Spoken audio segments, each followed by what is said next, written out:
Je dispose d'une enveloppe fermée, c'est-à-dire d'un rectangle avec une double épaisseur. J'ai placé un point E n'importe où sur le rectangle du dessus, et à partir de ce point, je relie chacun des sommets comme je le veux.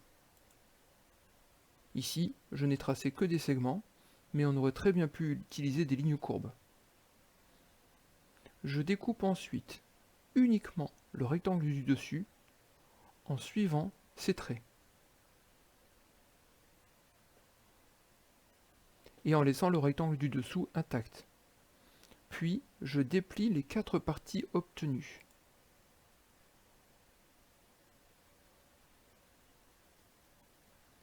Une fois dépliée, j'obtiens une figure que j'ai coloriée ici en orange.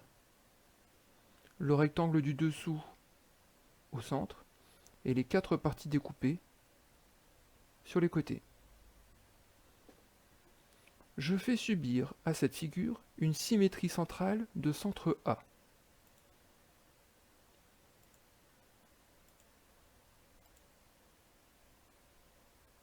Puis, une autre symétrie centrale, mais de centre B.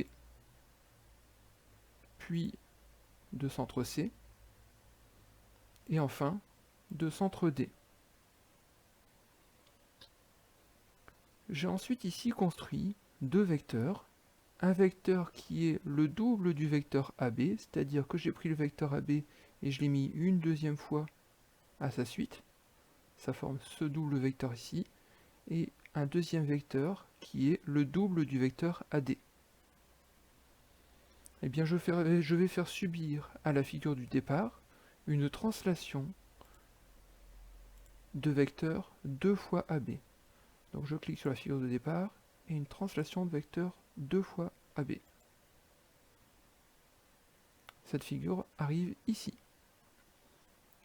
Puis une translation de vecteur 2 fois vecteur AD. En continuant à jouer ainsi avec ces translations, je me rends compte que j'arrive à recouvrir entièrement tout le plan. Hop, une translation comme ceci, une translation de vecteur 2 fois AD ici, une translation de vecteur 2 fois AB, etc.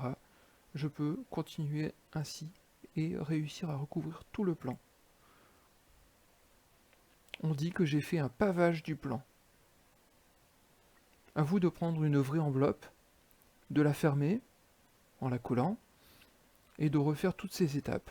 Vous obtiendrez ainsi une figure qui vous permettra de paver le plan, ce qui n'est pas le cas de tous les polygones évidemment.